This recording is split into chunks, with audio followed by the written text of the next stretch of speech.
जा रहा है कि गोलियां चलाई गई है और इस पर भी जानकारी लेंगे कि आखिर क्या कुछ पूरा मामला है। और अभी भी वहां पर बताया जा रहा है कि जो सर्च ऑपरेशन है वो वहां पर किया जा रहा है ताकि किसी भी किस्म की दरअंदाजी की कोशिश ना हो सके। और वहां पर तफ्तीशी कार्रवाइयां लगातार बीएसएफ की तरफ से जो है वो की जा रही है, जहां पर 1 दर्जन से ज्यादा गोलियां चलाई गई है और ये देर रात को पूरा मामला पेश आया है। और इसी पर हमारे साथ हमारी नुमाइंदा शिल्पा शर्मा ज्वाइन कर चुकी है। शिल्पा बताएगा कि क्या कुछ जानकारी है।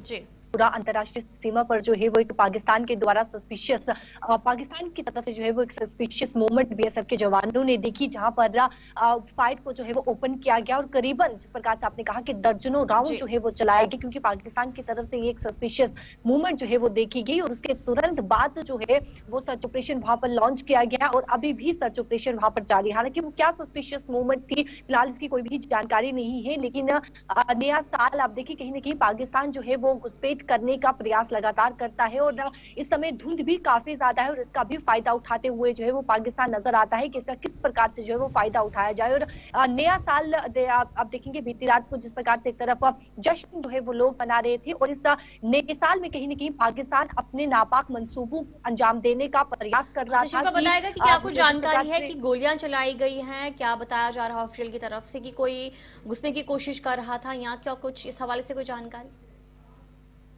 देखिए सस्पिशियस मूवमेंट क्या कुछ थी फिलहाल कोई भी जानकारी नहीं है, लेकिन इस समय सर्च ऑपरेशन किया जा रहा है। इलाके में पूरी तरीके से छानबीन की जा रही है, क्या किसी प्रकार का कोई हथियार तो नहीं गिराया गया या फिर ड्रोन तो नहीं गिराया गया है।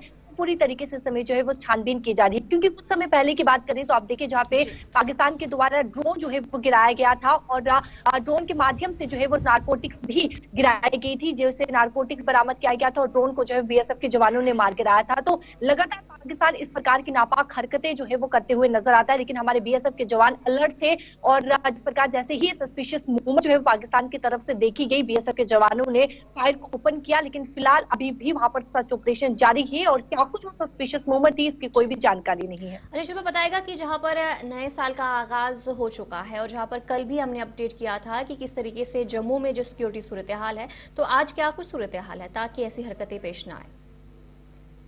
जी बिल्कुल, देखिए जिस प्रकार से 2 दिन पहले से ही जो अंतर्राष्ट्रीय सीमा पर जवान इस समय जो सुरक्षा रही है चौकसी जिस प्रकार से बढ़ा दिया गया था, उन्हें पहले से ही अलर्ट पर रख दिया गया था। और जम्मू कश्मीर पुलिस की बात करें वो भी जो है वो अलर्ट पर थी और लगातार इस प्रकार से कहीं कहीं पाकिस्तान जो है वो अपनी नापाक मंसूबों को अंजाम देने का प्रयास करता है। नए वर्ष में घटना हो इसको लेकर पाकिस्तान जो है वो हमेशा तैयार रहता है कि नए वर्ष जो है वो खराब किया जाए, लेकिन हमारे बीएसएफ के जवान अलर्ट मोड पर रहते हैं और पहले भी यानी कि 2 दिन पहले से ही वो अलर्ट मोड पर थी और जैसे ही ये सस्पिशियस मूवमेंट देखी गई तो बीएसएफ जवानों के द्वारा जो है वो फायर को ओपन किया गया। और वहीं पर दूसरी तरफ बात करें तो आप देखिए अभी भी सुरक्षा व्यवस्था जो है वो काफी ज्यादा कड़ी कर दी गई है, क्योंकि बीती रात जहां पर एक तरफ जश्न जो है वो लोग मनाते हुए नजर आए थे और आज भी कहीं न कहीं जो है वो लोग जश्न मनाएंगे, जिसको लेकर ट्रैफिक पुलिस हो या फिर जम्मू कश्मीर पुलिस हो, उनके द्वारा पूरी तरीके से सुरक्षा वो बढ़ा गया है। चलिए बहुत बहुत शुक्रिया शिल्पा जानकारी देने के लिए। जहां पर आरएसपुरा की बात करेंगे वहां पर ये पूरा मामला पेश आया और फिलहाल वहां पर सर्च ऑपरेशन किया जा रहा है।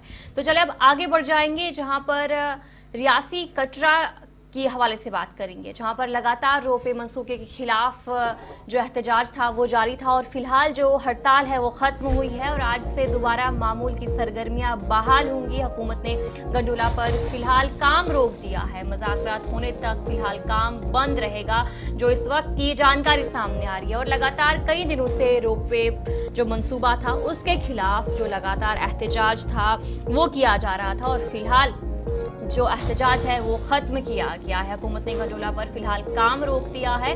कटरा के ताराकोट में रोपवे मंसूबे के खिलाफ जारी एहतजाज के दौरान और जो गिरफ्तार हुए थे 18 अफराद, उन्हें पुलिस ने देर रात को रिहा कर दिया है और ये तमाम अफराद रियासत उधमपुर की जेलों में कैद थे, जिन्हें रात देर गए और उन्हें रिहा किया है। और कटरा पहुंचने पर लोगों ने उनका जोरदार इस्तकबाल भी किया। जेल से रिहा के बाद इन अफराद ने कटरा के तमाम बाशिंदों का दिल की गहराइयों से शुक्रिया अदा किया और कहा कि इस अवामी हिमायत ने उनका हौसला बढ़ाया है। उन्होंने खास तौर पर इन ख्वातीन का भी शुक्रिया किया जिन्होंने दिन रात एहतजाज किया और एहतजाज में शरीक हुए। वाज़ेह है जहां पर जम्मू के डिविजनल कमिश्नर ने माता वैष्णो संघर्ष समिति और श्राइन बोर्ड के दरमियान बातचीत शुरू करने और किसी नतीजे तक पहुंचने तक रोपवे का मामला जो है मुअत्तल करने का दावा किया, जिसके बाद आज जो है एहतजाज खत्म किया है और जिन लोगों को हिरासत में लिया था उन्हें देर रात रिहा कर दिया और उसके बाद उनका किस तरीके से इस्तकबाल हुआ है वो आप साफ तौर पर तस्वीरों में देख सकते हैं। जो लोग थे सिविल सोसाइटी के, यहाँ पर आके उनके साथ में बात की गई। बात करने के बाद में लंबे डिस्कशन के बाद में इस मुद्दे पर पहुँचे कि कटरा जो है, जो लोग यहाँ के भाई बंधु जो जिस इंसिडेंट हुआ जिसमें अरेस्ट हुए थे, तो एडमिनिस्ट्रेशन की तरफ से ये उनको छोड़ा जाएगा और यहाँ की कटरा वासियों की तरफ से कहा गया कि मार्केट को खोला जाएगा। दूसरा इन्होंने कहा है कि जो काम जो है वो बंद रहेगा, वो जब तक कमेटी का डिस्कशन है तब तक बंद रहेगा।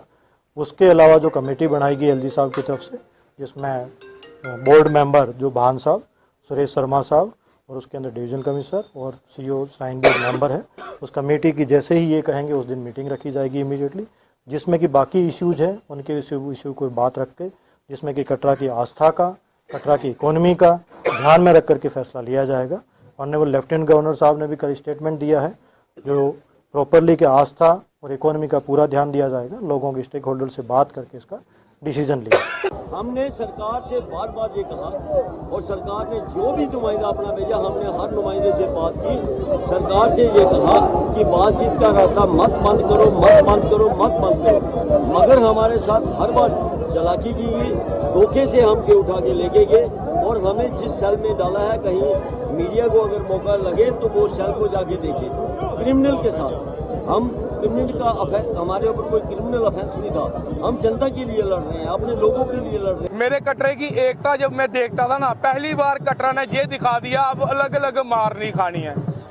कभी बाड़ीदारों को मारते हैं, कभी दुकानदारों को, कभी हमारे लोगों को मार रहे हैं, लेकिन कटरा ने पहली बार दिखाया कि हम एकता में हैं। और ये जो फैसले जो हमारे ले रहे हो आप, इनको वापिस करना पड़ेगा। मेरी माता रानी को छेड़ नहीं सकते आप, मेरी कुल देवी है ये। तहे दिल से उनका आशीर्वाद रहा और आगे भी हम ऐसा ही आशीर्वाद चाहते हैं। ये रोप पे जो गद्दी बीमारी है ये हम नहीं लगने देंगे। ये श्राइन बोर्ड को मैं आज साल का पहला दिन है, आज ही मैं चेतावनी देता हूँ कि आर पार की लड़ाई है, ये बिल्कुल भी नहीं ये रोप पे लगने देंगे। ये तो सिर्फ कैलेंडर बदला है और बाकी इन बच्चों के लिए ही हम कंडीशन में बाहर आए हैं। अगर हमारी आगे की जो जंग जारी रहेगी, जिसके लिए हम गए थे, वो जंग हमारी जारी रहेगी। अभी उसकी शुरुआत है और मैं नमन करता हूँ कटरा की माताओं को, बहनों को, बच्चों को, जो नौजवान बच्चे जहाँ पे बैठे थे।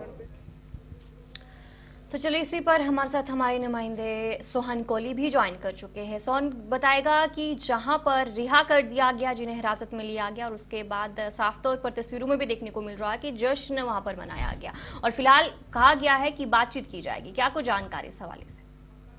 जी बिल्कुल, मैं आपको बता दूं कि लगातार 7 दिनों से जो कटरा बंद चल रहा था, जो स्ट्राइक चल रही थी, संघर्ष कमेटी के जो मेंबर थे उनको भी कहीं ना कहीं हिरासत में लिया था, मगर उसके बाद जो कटरा में बवाल हुआ था यहाँ पे देखने को मिल रहा था, क्योंकि नया साल आ रहा था। नए साल के ऊपर काफी ज्यादा श्रद्धालु जो मां वैष्णो देवी के दर्शनों के लिए यहाँ पे पहुंचते हैं, मगर कहीं ना कहीं यहाँ पे कटरा में ऐसा लग रहा था जैसे कोई मातम सा छाया था, क्योंकि न्यू ईयर पे देखा जाए तो कटरा जो दुल्हन की तरह सजा था, मगर यहाँ पे एकदम मातम सा छाया था, क्योंकि पूरे दुकान, रेहड़ी फड़ी, जो दुकानें आई, वैष्णो देवी ट्रैक पे दुकानें हैं, सारी की सारी वो बंद थी, क्योंकि श्रद्धालु जो मां वैष्णो देवी के दरबार में यहाँ पे पहुंच रहे थे उनको भी काफी ज्यादा दिक्कतों का सामना करना पड़ रहा था। मगर एडमिनिस्ट्रेशन की तरफ से कल देर रात को जब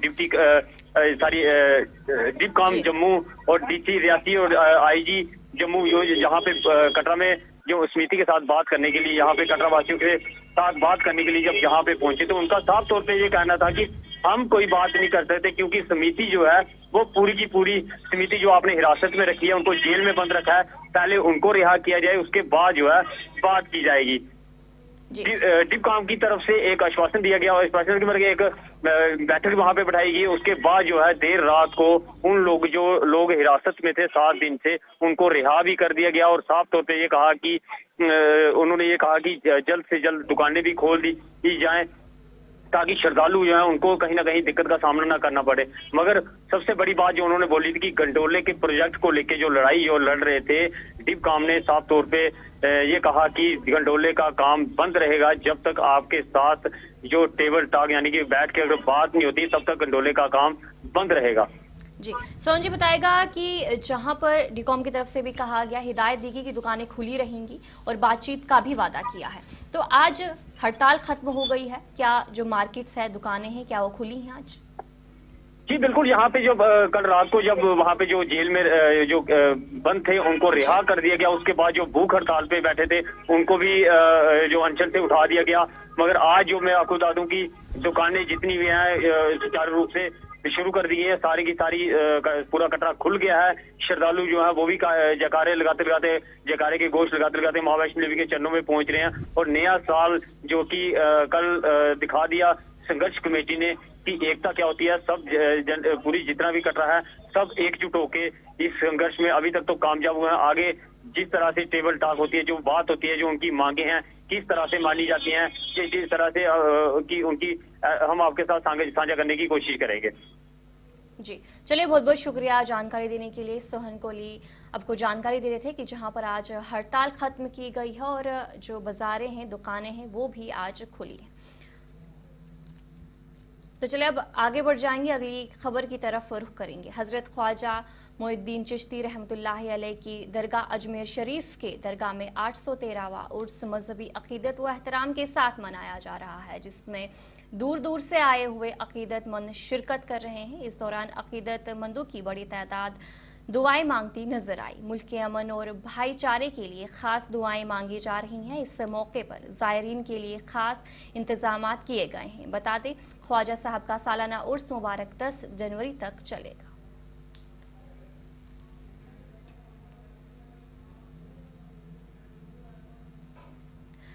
पाक भारत सरहद पर वाक़ई सुचेतगढ़ असेंबली के गांव घरानी में नए साल का इस्तकबाल एक अलग अंदाज में किया गया। गांव वालों ने नए साल की आमद के मौके पर नगर कीर्तन का एहतमाम किया, जिसमें गांव वालों ने बड़ी तादाद में शिरकत की। नगर कीर्तन गांव के गुरुद्वारा से शुरू हुआ और पूरे गांव का चक्कर लगाने के बाद वापस गुरुद्वारा आकर इख्तिताम पजीर हुआ। नगर कीर्तन के दौरान गाँव के मंदिर में खुसूसी पूजा भी की गई और मुल्क कौम की खुशहाली की दुआ की गई। गाँव वालों की तरफ से इस मौके पर लंगर का भी एहतमाम किया गया, जिसमें बड़ी तादाद में लोगों ने शिरकत की। सच्चे पातशाह का पता चल गया सी, बोलेंगे बार की खुशहाल बुलाओ लगा सी। देखो गुरु देव प्यारे हो, हमसे अंजुर श्री गुरु ग्रंथ से पाठ अंतर की बोली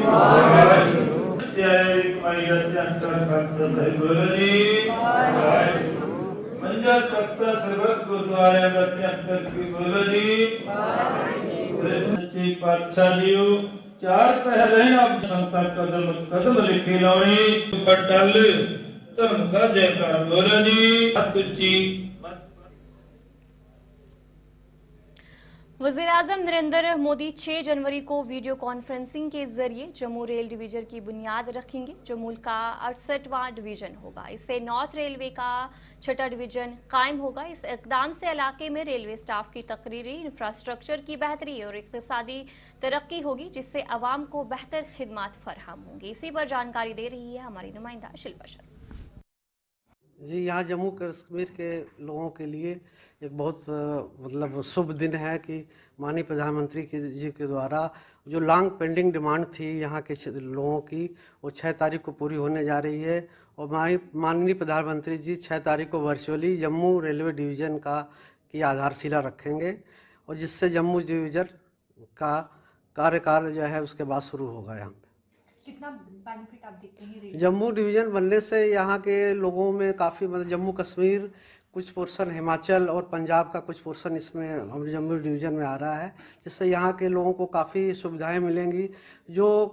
जिस काम के लिए इनको बार बार फिरोजपुर जाना पड़ता था, क्योंकि इसके पहले फिरोजपुर डिवीज़न में आता था और फिरोजपुर काफ़ी दूर होने से लोगों को काफ़ी परेशानियां होती थी, वो सारे काम जम्मू में ही हो जाया करेंगे, इसलिए लोगों को काफ़ी सुविधा यहाँ पर मिलेगी। सर 6 जनवरी को किस तरह का कार्यक्रम रहने वाला और मुख्य अतिथि जो यहाँ पर आएंगे वो कौन कौन रहने वाले? 6 जनवरी के माननीय प्रधानमंत्री जी द्वारा वर्चुअली उद्घाटन किया, उसका आधारशिला रखी जाएगी। और इसमें संभावना है कि माननीय केंद्रीय मंत्री श्री जितेंद्र सिंह जी, फिर यहाँ के जो लोकल MP माननीय श्री जुगल किशोर शर्मा जी उपस्थित रहेंगे। उसके साथ साथ और डिग्निटरीज जितनी हायर डिग्निटरीज हैं वो भी रहेंगी। 12 साल के लंबे इंतजार के बाद आखिरकार जम्मू को रेलवे डिवीजन का तोहफा मिलने जा रहा है। इस नए साल में इस माह के 6 तारीख को प्रधानमंत्री नरेंद्र मोदी आधारशिल रखेंगे, वर्चुअल बोर्ड पर आधारशिल रखेंगे और इसके बाद ये देश का 69वां डिवीजन होगा। अब तक की बात करें तो अब तक देश में रेलवे के कुल 17 जोन है और 68 डिवीजन है। फिलहाल ये डिवीजन अब तक फिरोजापुर में आता था जो उत्तर रेलवे जोन में है। फिरोजापुर डिवीजन के अंतर्गत लुधियाना का पूरा क्षेत्र कवर होता है जिसमें पठानकोट और श्री माता वैष्णो देवी का भी हिस्सा है। उत्तर रेलवे जोन में फिलहाल 5 डिवीजन है जिसमें दिल्ली, अंबाला, लखनऊ, मुरादाबाद और फिरोजापुर डिवीजन शामिल है और जम्मू रेलवे डिवीजन बनने से ये उत्तर रेलवे का 6 डिवीजन होगा। आपको बता दें कि जिस प्रकार से नए रेलवे डिवीजन का मुख्यालय जम्मू में होगा और अब जम्मू में रेलवे डिवीजन बनने से शहर की अर्थव्यवस्था को बढ़ावा मिलेगा। जम्मू में हजारों की संख्या में कर्मचारी स्थायी रूप रहेंगे और ऐसे में जम्मू के कारोबारियों को भी कारोबार मिलेगा। इससे शहर की अर्थव्यवस्था में बढ़ावा मिलेगा और साथ ही साथ लोगों के लिए भी रोजगार के जो है वो नए अवसर बनाए जाएंगे। इस माह के यानी कि 6 तारीख को जनवरी 6 तारीख को जो है वो प्रधानमंत्री नरेंद्र मोदी आधारशिल रखेंगे और इसके बाद ये देश का 69वां। हाल ही में हुकूमत की जानिब से मुख्तलिफ इलाकों में NIT कैंपस के क़याम का मंसूबा सामने आया, जिसके हवाले से मेंबर असेंबली तराल रफीक अहमद नाइक ने कहा कि तराल को बार बार नज़रअंदाज किया जा रहा है, जो एक संगीन मसला है। उन्होंने वज़ीर आला उमर अब्दुल्ला और LG मनोज सिन्हा से इस मसले पर बात करने का इरादा जाहिर किया और उम्मीद जाहिर की कि इस बार तराल को नज़रअंदाज नहीं किया जाएगा। गवर्नमेंट ऑफ जम्मू कश्मीर एक NIT कैंपस खोलने जा रही है, तो उसके लिए जो इसके मुतलिक जो इदारे हैं जिनको ज़मीन एक्वायर करनी है, तो मेरी नोटिस में आया कि डिस्ट्रिक्ट पुलवामा में ये बनाना। मैंने जब भी मेरी नोटिस में आया तो मैंने CM साहब से फ़ोन पे बात की, तो मैंने CM साहब से रिक्वेस्ट की कि त्राल ने बहुत सफ़र किया है, आज तक कोई इदारा ने भी अपना मिनी सेक्रेटरेट आधा ही पड़ा है, अपना हॉस्पिटल है तो नाम का ही डिस्ट्रिक्ट हॉस्पिटल, लेकिन सब सेंटर भी नहीं है ये। इसी तरह दूसरी जो मतलब इंडस्ट्रीज़ यहाँ होनी चाहिए थी, ज़मीन हो के भी नहीं मिल रही त्राल को। ये मैं वजह आप लोग भी जानते हैं क्यों नहीं देते हैं। तो मैंने CM साहब से शिकायत नहीं कहा, मैं ये रिक्वेस्ट नहीं, मैं शिकायत नहीं का क्या त्राल इतना गिरा हुआ है कि हमें कुछ नहीं मिल रहा है। तो CM साहब की नोटिस में मैं जब लाया तो CM साहब ने मुझे एश्योर किया कि आपकी जो ये मांग है उस पर मैं गौर करूंगा। तो अनकरीब में CM साहब से उनके ऑफिस में इसी बारे में, सिर्फ NIT के बारे में मिल रहा। हाँ, डेवलपमेंट वर्क्स के लिए भी कुछ शिकायतें भी हैं, वो उन तक पहुँचाने की कोशिश करूँगा मैं। उन तक पहुँचानी, कोई एडमिनिस्ट्रेटिव प्रॉब्लम है वो उन तक पहुँचानी। SSP ट्रैफिक श्रीनगर मुजफ्फर अहमद शाह ने कहा कि शहर श्रीनगर में सड़क हादसात का मसला संगीन होता जा रहा है। उन्होंने कहा कि ट्रैफिक पुलिस की जारी करदा रिपोर्ट के मुताबिक हादसात में इजाफा गैर महफूज ड्राइविंग, तेज रफ्तारी, हेलमेट के बगैर गाड़ी चलाने और ट्रैफिक इशारों को नजरअंदाज करने जैसी खिलाफ वर्जियों की वजह से हुआ है। SSP ट्रैफिक श्रीनगर ने मजीद कहा कि टेंगपुरा सड़क हादसे के बाद जो मुहिम शुरू की गई उसकी वजह से सड़क हादसात में काफी कमी आई है। पोस्ट टेंगपुरा जो मेजर जो शिफ्ट हो गया उसमें सपोर्ट जिस तरीके से मिल रहा है, the number of accidents has actually now come down post Tengpura. तो अगर हम इस पर्टिकुलर चीज़ को कंटिन्यू कर पाएंगे, सपोर्ट जो सोसाइटी का जो हम इनिशिएटिव ले रहे हैं, इससे पहले भी ले रहे थे लेकिन सोसाइटी सपोर्ट नहीं कर पा रही थी, तो हम इन जो है एक्सीडेंट्स का नंबर इनको कम कर पाएंगे और फेटलिटीज़ का भी नंबर कम कर पाएंगे। टेक्नोलॉजिकली जो है इंटरवेंशन आप देखें कि हमने चालानिंग जो हम करते हैं विच इज़ पार्ट ऑफ जो मैंडेट है ट्रैफिक पुलिस का, तो उसमें हमने चालान जो किया था, चालानी को हम अब जो अगले लेवल पे ले रहे हैं, जो इंटेलिजेंट ट्रैफिक मैनेजमेंट सिस्टम की तरफ ले रहे हैं।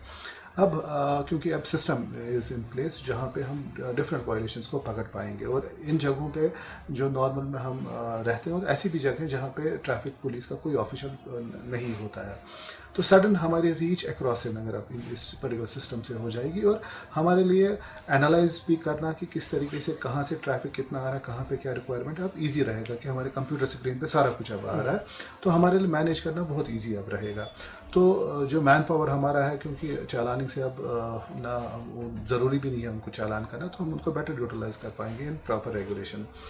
तो मेजर जो है एक टेक्नोलॉजिकल इंटरवेंशन जो ITMS से है, तो इसका जो फ़ायदा आप आने वाले महीनों में देखेंगे कि जो हम फोकस एक पर्टिकुलर वायलेशन पे कर रहे हैं, तो अब इसकी वजह से भी हम उस पर्टिकुलर चीज़ को इस तरीके से कंट्रोल कर पाएंगे।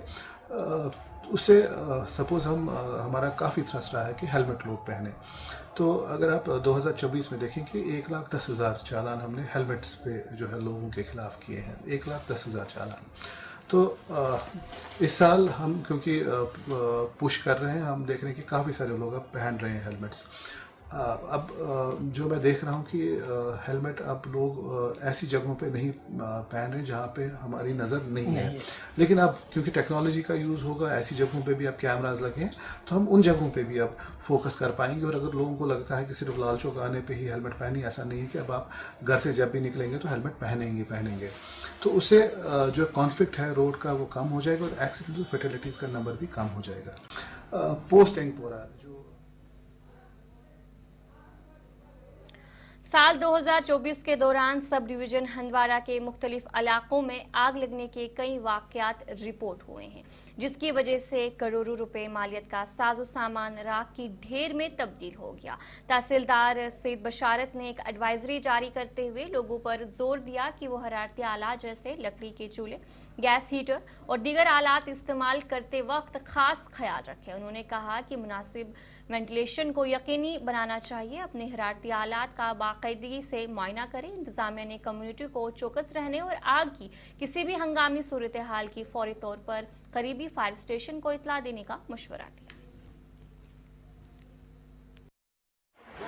इम्पॉर्टेंट कि क्रूड जो हीटिंग डिवाइसेस हैं, लोगों को मेरी गुजारिश है उससे दो नुकसान आते हैं। एक तो ये है कि आप ये देखें कि क्रूड डिवाइसेस की वजह से हम ये देखते हैं कि पावर जो है वो ज़्यादा कंज्यूम हो जाता है, तो जिसकी वजह से अब हम पहले ही हमें पावर जो है बड़ी मुश्किल से हमें डिपार्टमेंट बराबर कर रहा है। तो एक तो क्रूड डिवाइसेस चाहे वो हीटर है या बॉयलर है उसको यूज़ नहीं करना चाहिए। तो एज़ पर नॉर्म्स हमें ये भी देखना है कि बिजली फ़ी भी जो है ये प्रॉपरली लोगों को चाहिए कि वो अदा करते रहें। साथ साथ मैं ये भी कहूँगा कि जो आपकी बुखारियाँ होती हैं घर में, तो इन बुखारियों को भी बड़े तरीके से जलाना है। अक्सर लोग, मैंने इससे पहले भी एक साहब ने मुझे पूछा था, तो मैं कहूँगा कि हम विंटर में एक ऐसे हादसात भी अल्लाह ना करे हम देखते हैं कि हम कमरा पूरा बंद कर देते हैं, तो हम सोचते हैं कि भाई वेंटिलेशन नहीं रहती है, तो उससे क्या होता है कि जब वेंटिलेशन नहीं होगी उधर से ये सफोकेशन हो जाती है, कार्बन मोनोऑक्साइड बढ़ता है, ऑक्सीजन जो है सप्लाई नहीं रहती है, तो उससे क्या होता है सफोकेशन की वजह से भी हादसात होते हैं। तो प्रॉपर वेंटिलेशन या तो चले इस उर्दू खबरनामे में इतना ही। अभी के लिए मुझे दीजिए इजाजत और आप बने रहे गुलिस्तान न्यूज़ के साथ।